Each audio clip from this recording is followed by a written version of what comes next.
All right, so here's another preview of HAX 26, work in progress. So doing a lot of UI revisions with this one, also cleaning up a lot of names of things. Microcopy is critical. So you can see here we've got better screenshots. I can select the theme. We're naming the themes, dropping things like the word theme from it, keeping it to 2 words maximum. Right, we've got a nicer sort order to these. We've also got things like a faculty lab or student club. So let's start a student club. Now another aspect of this would be like if we were starting UXPA club's website, for example, you can see up here, it's actually modified the URL to match. So why that's critical is I could send someone this URL now, and it will actually just jump right to the pre-population of the name and the use case in question, so that all I have to do is hit enter and enter a second time, and now I have created this UXPA club site. All right, so we're still messing with the top of this interface. It's actually the next big push for this update. However, major technical breakthrough to show. So I'm going to drop into the platform settings. Now, I've showed platform settings previously via some screenshots and things, but not quite to what this is now capable of doing. Major credit to Winston on this. So we've got 2 types of editing bars now. There's the one you're used to in HAX. We're not calling this expert. Then we have novice, which is a dramatic simplification of what you can do. All of the features and blocks are being documented as far as what you can do in the system, and now I can disable all of it. So for example, if I don't want someone to be able to use the outline designer, I can get rid of that. If I don't want them to be able to view source, page structure, be able to search remote sources, if there's some blocks in here, perhaps the instructional blocks don't make sense for a university club, I could disable those. So I can go through, tweak what these settings are. Let's get rid of the style guide. Let's get rid of the ability to see insights. It's too much clutter. When I save, it actually reduces the scope of functionality that I have access to. You might say, why would we want to do that? Well, we're focusing more through this action, right? So right now, I can just do these simple operations.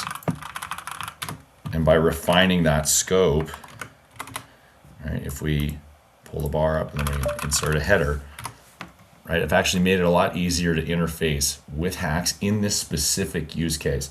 So for example, by disabling the outline designer, I now can't get rid of these items. If I disable the ability for you to change the name of this page, we're effectively building a cookie cutter engine on top of HAX. So I can save. Right now I'm able to change that page title. I can still write the content, but I can't modify the outline. If we were to go back in again and take these settings all the way to the ground floor, which is what we've been working on, we could remove the ability to add pages. We can get rid of your ability to see the block additions, and let's get rid of literally every aspect of the site.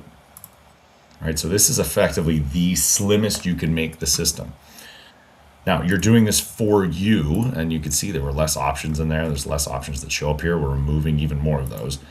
So there's less options that show up for you, but the idea is that you could take and turn any site into a skeleton so that other people have this as their starting point. So now if I go into About the Club, I can't change this type. This is what it is. It's About the Club. It's got this heading on the page. I could change that, but I can't change the part that says the About the Club. All right. I also don't have access to all of the things that I did before, right? So like, even if I know this, I can't just type / and make a video. I don't have the access to do a video in this instance. And so we're still working through some of the details here, right? These search sorts of options need to get removed from Merlin. We need to be able to still do some keyboard shortcuts, but not all. Right. So, for example, I shouldn't be able to type. I believe it's 1, 2, 3, 4, and have that process. But 2 can. All right. So, still working through some of the implications of that, I don't have the ability to do heading 3s in this implementation of the system. So imagine we use expert mode, we mock up content, and then we whittle back the experience so that the next person after us maybe can't unlock this content. They don't have access to the view source to even know what that is. All right, so let's say it's this cool heading that we want to really require that people have for some reason. I don't know what that would be, but in this instance, we do have a system where that makes sense. But so I might turn expert mode back on for the bar. All right, and then we reload, and then I'm going to cool, and I get that bar back, and I can lock this content. All right, so when it's locked, I can't delete it. And let's lock that content, but we wouldn't lock a paragraph. That doesn't necessarily make sense, right? Because we're giving instructions in this case. So I'll say save. All right, shouldn't be any real visual change. If I inspect the content, pull this over there real quick. If we inspect the content, we have data hacks lock. All right, so you don't see the lock, but it is locked as far as Hack's ability to modify it. So now, if we go and take our platform settings down to novice and hit save. All right, I got it on this page. That's grayed out. I can't modify. Cannot modify that. I'm trying to type. It won't let me because it's locked.